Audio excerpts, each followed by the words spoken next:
welcome back.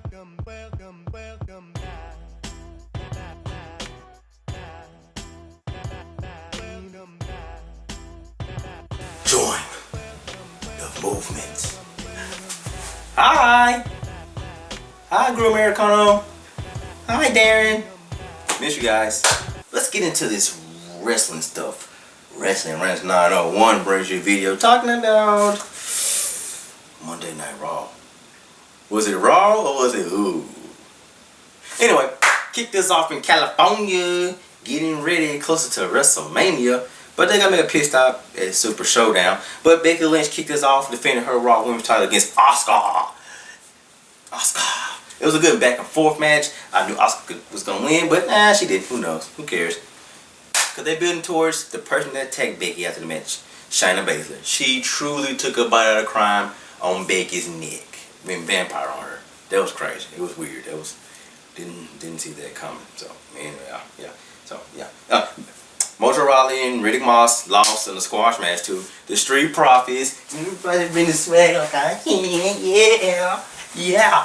That's what I'm talking about. I'm losing it.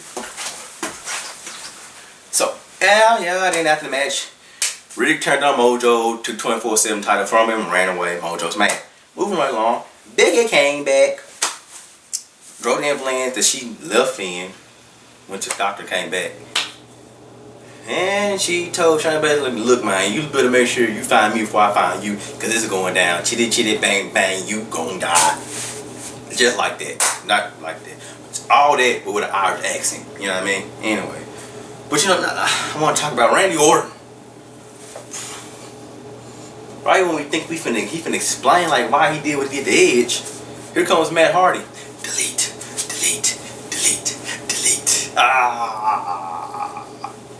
I'm gonna give me like a blonde patch right here. I'm not gonna shave.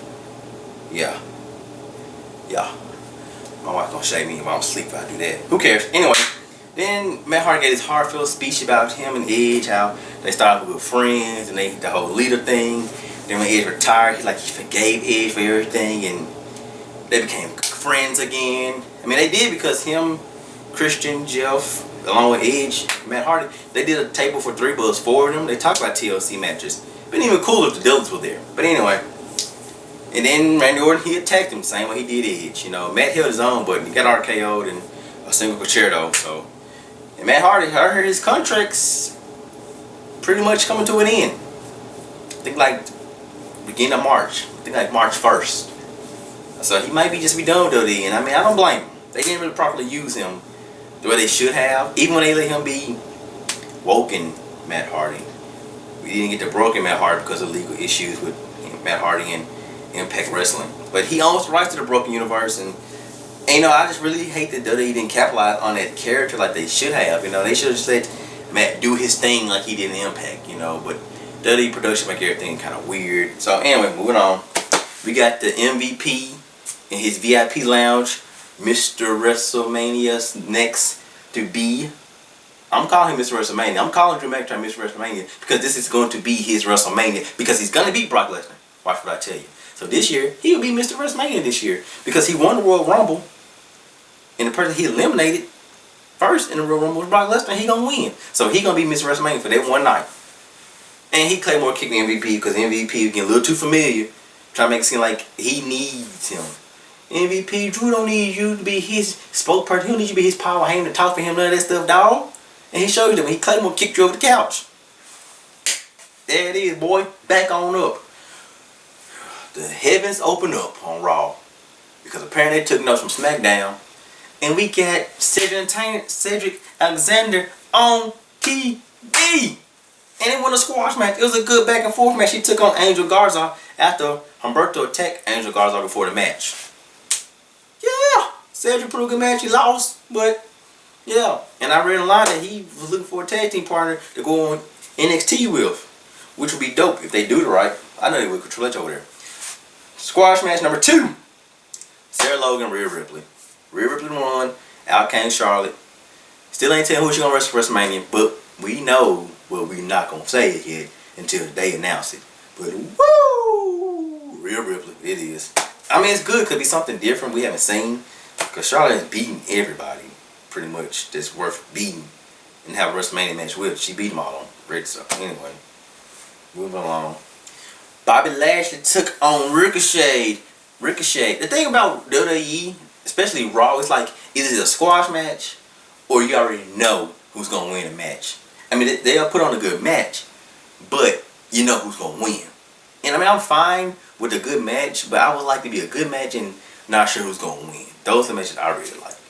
You know, like the WrestleMania matches that Undertaker had sometimes close to the end of his career. You know, like, is he gonna really beat Triple H in this Hell in a Cell?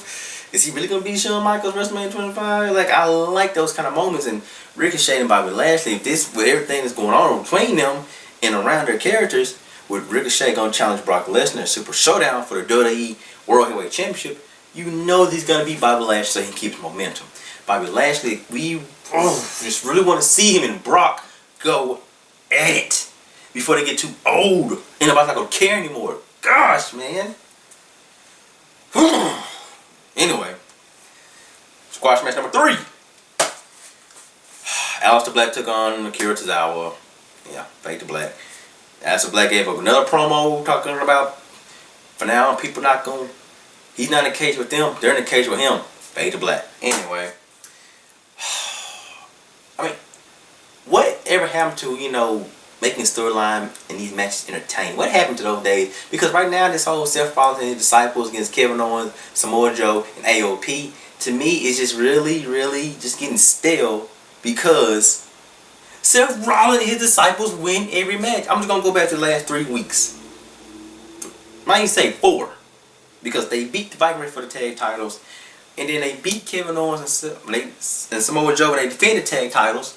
The last week, Buddy Murphy and AOP beat Kevin Owens and the Viking Raiders. And this week, Seth Rollins and his disciples beat Kevin Owens, Samoa Joe, and Viking Raiders. That's like a month's worth of straight back-to-back losses. They probably didn't, I mean, I'm not going to say every week, but like the last 4 times they had matches against each other, they just lost and lost and lost and lost. They kept losing. At this point, like, we don't even care about it now. Like, Seth Rollins team is the better team. They're going to keep winning. There's nothing that you guys can do unless you guys take one in the cage or Hell in a Cell or a War Games match. Wow. Wouldn't it be something to see them in a War Games match? Huh. And hopefully Kevin Owens' team will win. But anyway, let's talk about something that's really big. It's big to me because AJ Styles is supposed to be coming back to be in a match at Super Showdown at the end of this month. Yes! But you know how these things go. Normally somebody advertises for something they don't show because of health or injury reasons. But we'll wait and see. But most importantly, for the first time in WWE history, I'm excited that The Rock's daughter is like really, she signed. I can't express how exciting that is. She signed, man. That's cool. That's real dope. I'm happy for her. Hoping with the best, you know. So, hey. Anyway, not going to prolong this conversation or this video with you much longer. I'm your main man, Kel Breezy. This is Wrestling Rants 901. Remember, on Facebook, Wrestling Rants 901. Instagram, 901 Wrestling Rants. And on YouTube, can you see that? Wrestling Rants 901. Like, follow, share, subscribe. Do all those things. Comment, share the wealth. And you know, to everyone out there, please, come on. Join the move.